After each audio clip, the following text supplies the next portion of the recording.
تعرفوا شديد انا مالي ما قدرتش اسمعي بسيف قوانينكم لا ابالي لا ابالي انا غادي اللي نحب حتى يحيى عاشور جديدك مين ما تفهم نحكي غني ولا نسرح كنت في يدي نسرب قلوبنا مش على اليمين ما نخافوش يملوا عبيش يشدوني كوب ترحبيش يشدوني كوب ترحبيش يشدوني كوب ترحبيش يشدوني كوب. Et oui, ça va vibrer aujourd'hui dans Maghreb Orient Express. Bienvenue à tous. Vous venez d'entendre Weldel 15 en concert au New Morning à Paris. C'était jeudi soir. Bienvenue à vous, Weldel 15, en exclusivité sur TV5 Monde. Nous avons beaucoup parlé de vous ces derniers mois, bien entendu. Vous avez eu des démêlés avec la justice tunisienne pour avoir chanté une parole jugée offensante contre les policiers tunisiens.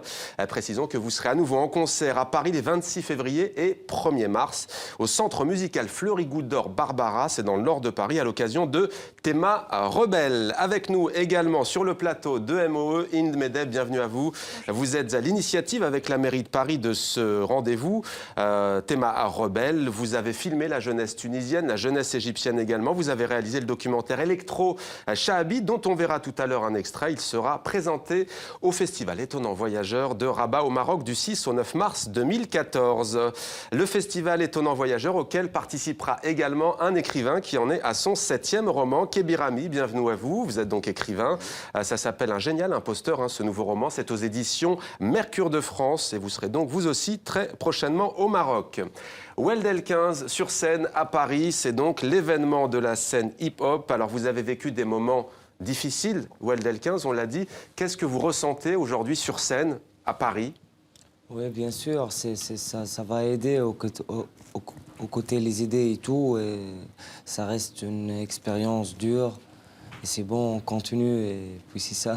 Ça vous fait du bien d'être à Paris? Oui, bien sûr, bien sûr. Changement culturel. Tu vois. Est-ce que vous allez à nouveau, dans vos morceaux, aborder des sujets sensibles comme celui de la police, du comportement de la police en Tunisie? Ou est-ce que vous dites, j'en ai marre, c'est fini, je me concentre sur le chômage, sur les injustices? Non, dans notre musique, on concentre sur rien, on chante que de vécu, c'est ça, tu vois. Le vécu, ce que vivent les... Ouais, c'est ça. Et aujourd'hui, c'est quoi les mots de la société tunisienne? Qu'est-ce qui ne va pas, un peu plus de 3 ans après le départ de Ben Ali, Weldel 15? Il y a plein de choses qui ne marchent pas en Tunisie, mais comme des jeunes Tunisiens, on a l'espoir d'un monde meilleur dans notre pays. C'est ça. La Constitution qui a été adoptée pour vous, j'imagine qu'on vous pose souvent la question. C'est une avancée selon vous? Ou vous dites, moi je regarde le quotidien des Tunisiens, c'est ce qui m'intéresse?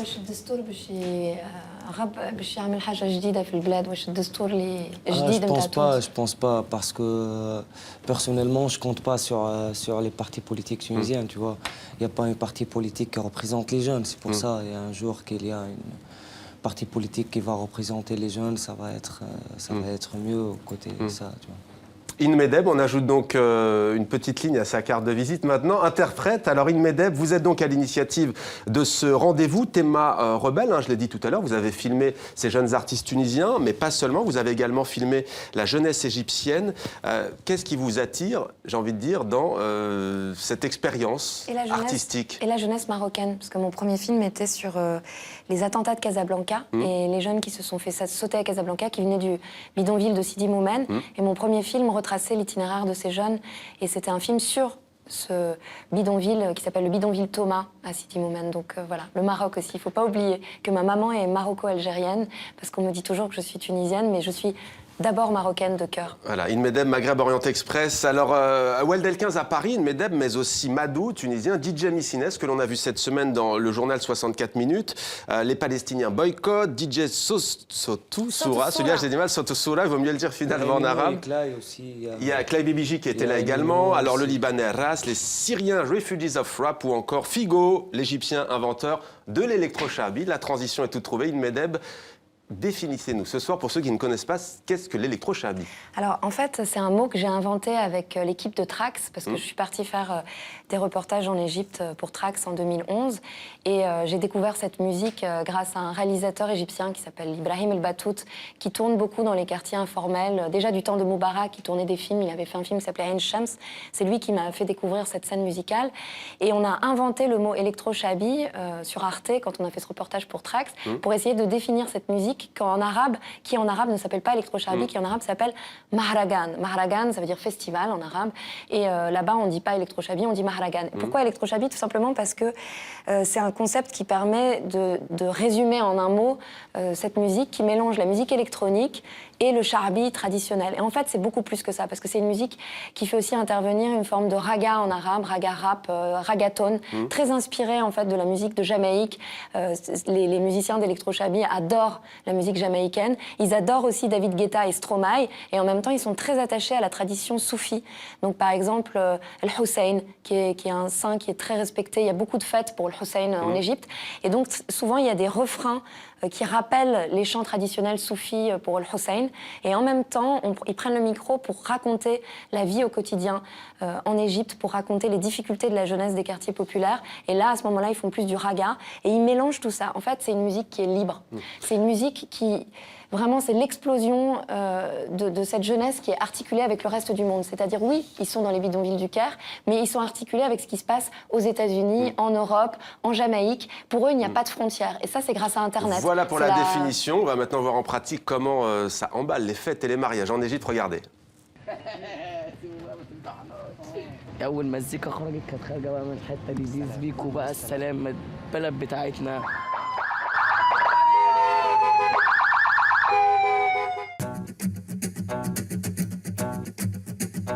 عارفين مين؟ ما بنخافش من حد ولا بيهمنا بنقول رأينا بس انت جربت تيجي عندنا بس احنا هنا اللي ابتدينا بايدينا نعمل بالمجال في المدينة خليك معايا يا ابن اللذينة. الفرح كان فرق ورقاصة وعبارة عن نقطة ومغني يجي يغني.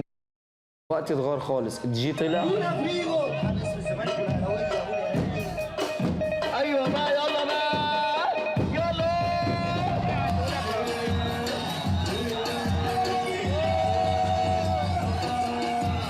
وغير كده كمان باور المزيكا عشان يدي دفعة للي بيرقص.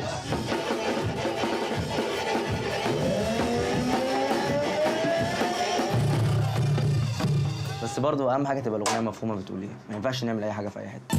اسمع مني حكاية ثورة قلبت حال المصريين، خلي كل الناس محتارة هي الثورة.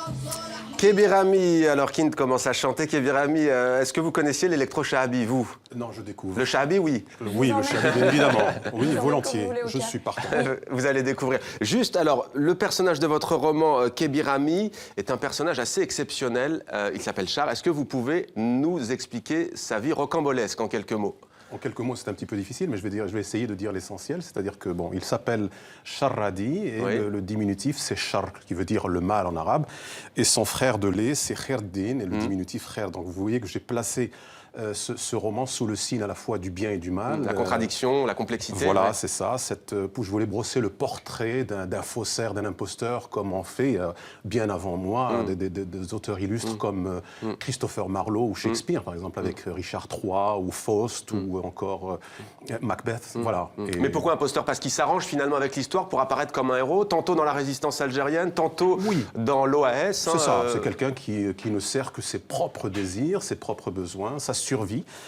Il n'a aucun scrupule. Donc j'ai essayé de pousser naturellement, j'en ai fait un roman parce qu'il fallait absolument tenir ce qui m'importait. C'était pimenter un peu tout ça aussi. Oui, bien sûr, c'est le rôle d'un romancier, mais ce que je voulais, c'était essentiellement voir comment représenter le réel en littérature, et dans le roman particulièrement. Alors voilà, donc s'arranger avec l'histoire pour se faire passer pour un héros. Certains doivent se sentir visés des deux côtés de la Méditerranée. Qu'est-ce qui vous a amené à décrire ce que l'âme humaine a finalement de moins noble? Écoutez, les faussaires, bon, c'est pas récent comme espèce, les imposteurs non plus. Et donc, j'ai vu qu'il y en avait encore autour de nous aujourd'hui, que toutes les révolutions, toutes les guerres généraient des imposteurs, des faussaires. Il y en a même dans le quotidien. Et je me suis dit, vous savez, c'est un exercice littéraire très, très intéressant et même jubilatoire, quelquefois, pour un écrivain, d'essayer d'aller le plus loin possible, vous savez, dans les recoins, les interstices de l'âme humaine, ce qu'elle peut recéler. Je l'ai fait d'ailleurs dans mes précédents romans, dans Les Vertus immorales, ce Marocain qui va dans le Nouveau Monde au XVIe siècle, et puis avec Mardochée, qui a accompagné le père Charles de Foucault au 19e siècle au Maroc. Donc là, je voulais aller encore un petit peu plus loin, dans une espèce de trilogie, oui, sur l'imposteur. Alors un extrait, là, James Bond Girl reparti, nous dit votre héros. Je laissais passer quelques semaines, 3 exactement, avant de l'inviter pour un séjour privé cette fois. Je lui fis découvrir les hauteurs d'Alger lorsque la cité radieuse dort sous un ciel de satin noir. Il n'y a que cette ville pour avoir un tel firmament. Voilà pour les mots. Et la musique maintenant, dans Maghreb Orient Express, qui continue avec la première soirée Arab Sound System organisée à l'Institut du Monde Arabe à Paris. Ambiance avec Simon Rodier et Martin Van Den Bosch. La scène électro s'introduit partout. Les boîtes de nuit ne sont plus assez grandes, assez ambitieuses. Et cette nuit-là, la fête pénètre dans un lieu inédit. L'Institut du Monde Arabe vit sa cure de rajeunissement. Ah bah ouais, totalement. Moi, quand on m'a dit que j'allais jouer là, j'ai cru que c'était une blague au début. Le concept, il est sympa, tu vois, c'est une première étape vers le fait qu'ils invitent des vrais artistes arabes électroniques ici. Mais pour l'instant, c'est un peu un coup d'essai. Arabic Sound System, 3 dance floors au cœur de l'Institut culturel, une programmation attirante. Qui est l'instigateur de ce squat géant? Un habitué de la jeunesse, un habitué de la musique. Je reste immobile alors. Un personnage incontournable, ou presque, du milieu techno. Il y a tout ici pour s'éclater dans les lumières, dans la musique, dans le mouvement. J'aime ouvrir les institutions que j'anime vers la modernité, vers la jeunesse, vers le futur. Jack Lang veut donc du mélange. Cette première session musicale est un test avant d'autres expériences artistiques dans ces lieux. Ici, l'électro se veut vecteur de valeur. Les musiques ont un vrai rôle. Quand on parle du printemps arabe, maintenant, le printemps arabe, c'est plus qu'un mouvement politique, c'est aussi un mouvement culturel et social. L'IMA voulait se réveiller, il a choisi la méthode dure. Voilà, l'IMA, c'est l'IMA, l'Institut du Monde Arabe à Paris, première édition. Donc, on va partir maintenant à Nefta en Tunisie où nous attendent le duo Acide Arabe, les DJ Guido Miniski et Hervé Carvalho. Merci d'être avec nous. Vous étiez à cet événement organisé à l'Institut du Monde Arabe à Paris. Vous avez ensuite, sans plus tarder, regagné la Tunisie. Comment est-ce que se passe le festival qui a lieu en ce moment sur les dunes de Nefta, l'événement, pardon, le nom va me revenir, les dunes électroniques, voilà, très exactement. Les dunes électroniques, comment ça se passe? Ça se passe super bien. On est très heureux d'être de retour en Tunisie. C'était hier votre set? Ouais. C'était hier, ouais, c'était hier. Alors comment est-ce que vous... On a raté un peu le moment d'émotion, le coucher de soleil sur le désert, parce qu'on arrivait très tard sur l'événement. Il faisait déjà nuit, la fête battait son plein et la pluie était de la partie. Alors comment est-ce que... Oui, comment est-ce que vous expliquez, pour ceux qui ne connaissent pas, j'ai envie de dire, l'alliance, la magie entre Acid House et musique orientale? Pour vous, ce sont deux musiques qui ne font qu'une, je crois savoir. Voilà, c'était deux musiques qui ne faisaient pas qu'une, et on ne peut pas qu'elles ne fassent qu'une, mais on essaie de trouver un couloir commun entre les deux trajectoires de ces deux musiques. Chez la transe du danseur, par exemple. Alors vous avez remixé le morceau Boulissia Club de Weld Elkins qui est avec nous sur le plateau. Est-ce que c'était pour vous une manière de le soutenir lors des moments difficiles? On l'a juste diffusé à quelques occasions dans des soirées pendant que Weld Elkins était en train de le mettre. On a touché au morceau, on l'a diffusé tel quel. Vous nous entendez? Oui, quelle suite comptez-vous donner à cette musique, en fait, qui finalement relie les deux ponts nord-sud, les deux rives de la Méditerranée? Vous pouvez répéter la question, s'il vous plaît? C'est une musique, finalement, qui est comme une sorte de pont entre les deux rives de la Méditerranée. Quelle suite comptez-vous donner à tous ces projets? La suite voudra être une suite logique de ce qui est déjà en train de se mettre en place avec les nombreux musiciens et producteurs qu'on a félicité pour ce projet et nous-mêmes. DJ Guido Miniski, DJ Hervé Carvalho, merci d'avoir participé à Maghreb Orient Express sur TV5 Monde. Merci à vous. Inmedeb, on regardait tout à l'heure l'extrait d'Electrochabi. Vous disiez bien entendu, il y a le côté festif, il y a aussi le fond, les paroles, les mots. Quel regard portez-vous? On vous a beaucoup interrogé sur la situation en Tunisie. Je sais que vous suivez aussi de près ce qui se passe en Égypte. Quel regard portez-vous sur les événements depuis le renversement de Mohamed Morsi l'été dernier par les militaires? C'est terrible ce qui s'est passé parce que l'armée a tiré sur les manifestants, les frères musulmans, et donc il y a eu des morts, et c'est très très grave. Et beaucoup d'amis à moi qui sont révolutionnaires, très engagés, de tous bords, des cinéastes, des artistes ou simplement des jeunes activistes, tous ont été catastrophés quand ça a eu lieu. C'était en juillet dernier, des centaines de morts. Donc on a eu l'impression de revenir en arrière, et on a eu l'impression finalement que l'armée était en train de voler la révolution. Parce que finalement, si Morsi a été destitué, c'est grâce à la mobilisation populaire, c'est-à-dire que vraiment Morsi n'était plus... le peuple égyptien ne voulait plus de Morsi, et on n'avait pas besoin que l'armée fasse ce qu'elle a fait par la suite. En fait, l'armée s'est accaparée ce mouvement populaire qui au départ était vraiment révolutionnaire. Pour moi, c'est-à-dire que la destitution de Morsi par le peuple, c'était la suite de la révolution. Au bout d'un an, les gens se sont rendus compte qu'ils avaient voté pour Morsi, mais qu'ils s'étaient trompés. Et finalement, on a le droit de se tromper. Et que le pays était en train d'aller à la catastrophe avec Morsi à sa tête. Mais ce qui est très grave, c'est que l'armée a profité de ce moment pour faire des choses qu'elle n'aurait jamais dû faire, pour faire des crimes. Ce sont des crimes, il faut les dénoncer en tant que crimes. Et ce qui se passe aujourd'hui, c'est que les révolutionnaires ont été, l'image des révolutionnaires a été écornée par l'armée, qui a voulu dire que les révolutionnaires étaient des gens qui, en fait, empêchaient l'économie de bien marcher, que c'était des voyous.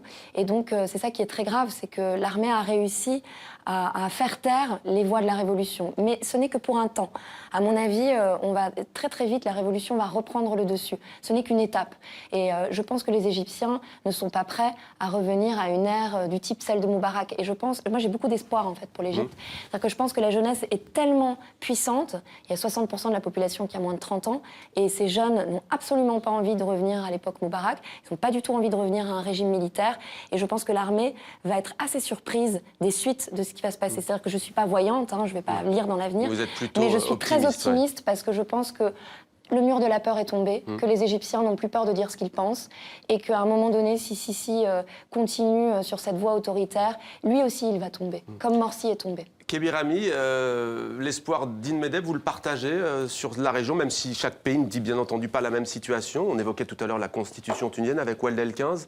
Oui, très honnêtement, d'abord, je dois dire que moi, étant écrivain et romancier, que j'habite dans un lieu assez confortable, loin de la scène où il se passe des choses extrêmement graves, je ne vais pas commencer à donner mon avis sur ce qui se passe. Ce serait vraiment manquer, je crois, de décence quelque part. Ceci étant, je vois quelquefois avec bonheur que les jeunesses arabes, mais pas seulement les jeunesses, bougent, que les choses commencent à bouger.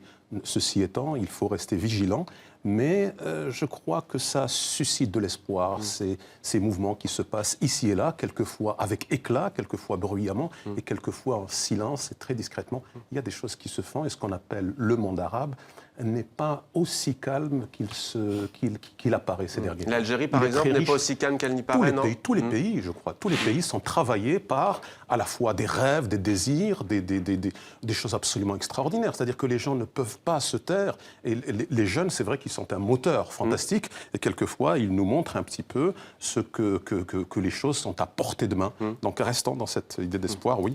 Weld El-15, qu'est-ce qui manque à la scène tunisienne qui est talentueuse, comme vous? On a beaucoup parlé du rappeur aussi El Général, vous avez parlé tout à l'heure de Clé Bibiji. Qu'est-ce qui manque en Tunisie pour que ça décolle vraiment, pour que vous, tous ces artistes de talent, vous preniez votre envol?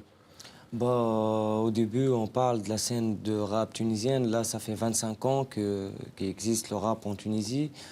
C'est pas nouveau. Personnellement, je fais partie de la troisième génération de rap en Tunisie. Le truc qu'il manque là, c'est des trucs, des conditions, tu vois, comme une salle de concert, de répétition. C'est pas ça, c'est pas exactement ça. Par exemple, les droits d'auteur, tu vois, c'est une chose importante, tu vois. Aujourd'hui, vous ne pouvez pas vivre de votre musique, de votre métier en Tunisie? Pas trop, oui. Pas trop, puisqu'il y en a des problèmes, comme ça, comme le droit d'auteur et tout, mais on a un très bon terrain de rap, tu vois, c'est ça. On travaille pour ça. On va un jour, on va créer notre propre production, tu vois. Votre label? Ouais. Et en attendant, comment faites-vous? C'est difficile, le quotidien est dur? Pour moi, tranquille, alhamdoulilah. Ouais. pour moi, alhamdoulilah. Inmedeb, vous qui avez travaillé, vous le disiez, alors au Maroc, en Tunisie, en Égypte, si on devait comparer justement la Tunisie et l'Égypte, vous avez noté des différences assez fondamentales entre les deux pays. Quelles sont-elles ? Alors, on peut pas dire.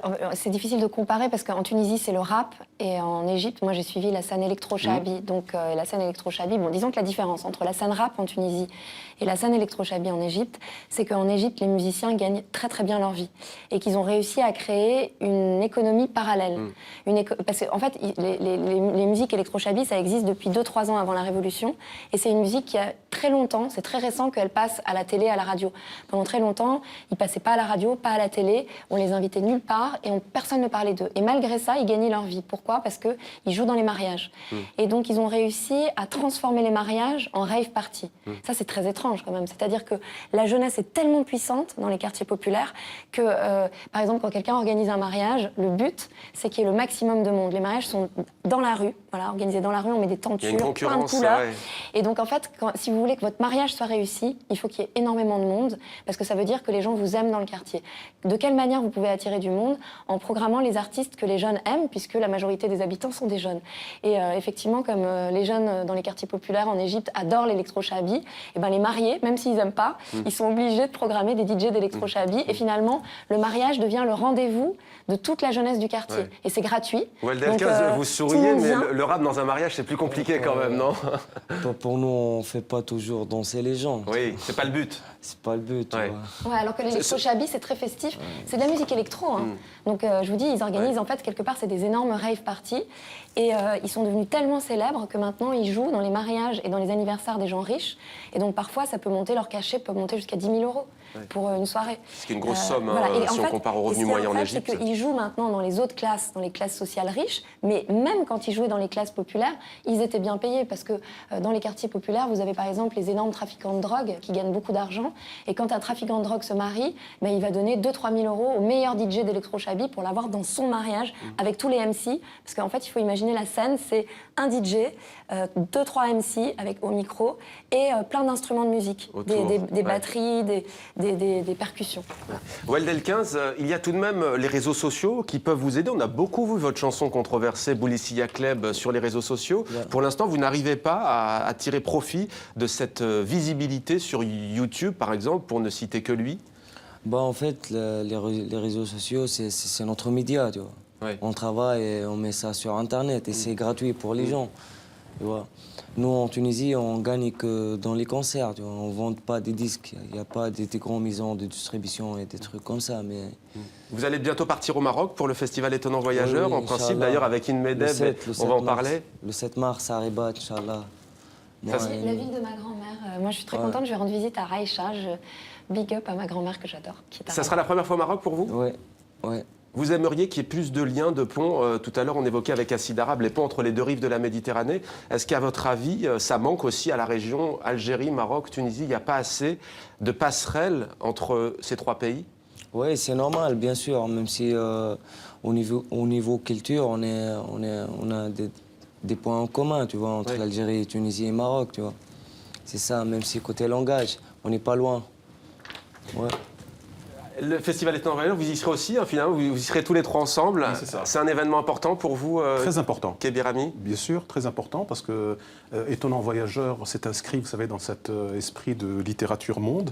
Et puis, le fait d'avoir choisi comme ça le Maroc et la ville de Rabat, Rabat-Salé, c'est bien la preuve qu'on a pris en compte un petit peu la diversité culturelle et l'ouverture du Maroc au monde. Ouverture à la fois sur l'Atlantique, sur l'Europe, sur l'Afrique subsaharienne, sur le monde arabe, sur voilà, toute cette richesse culturelle, cette ouverture, et c'est absolument fantastique. Vous avez la double appartenance, la triple même, vous vivez en Europe, vous l'avez dit tout à l'heure avec honnêteté, le Maroc, l'Algérie, vous avez un pied dans chaque pays. Vous aimeriez que les relations entre les deux pays soient enfin plus distendues, plus harmonieuses? Voilà, et pour compléter, je me sens très tunisien, voilà, quand je vois des artistes comme ces deux-là qui sont autour de moi. Voilà, mais vraiment, je le dis de fond du cœur, je me sens furieusement maghrébin et du monde. Et furieusement MOE alors, décidément. Merci beaucoup à tous les trois d'avoir participé à Maghreb Orient Express. On aura l'occasion, bien entendu, de suivre vos projets respectifs. Merci à tous les trois. Merci à vous qui nous suivez chaque dimanche sur TV5 Monde. On se retrouve dimanche prochain pour un nouveau numéro. D'ici là, vos réactions, n'hésitez pas sur les réseaux sociaux de TV5 Monde et de Maghreb Orient Express. À très vite. Merci à vous.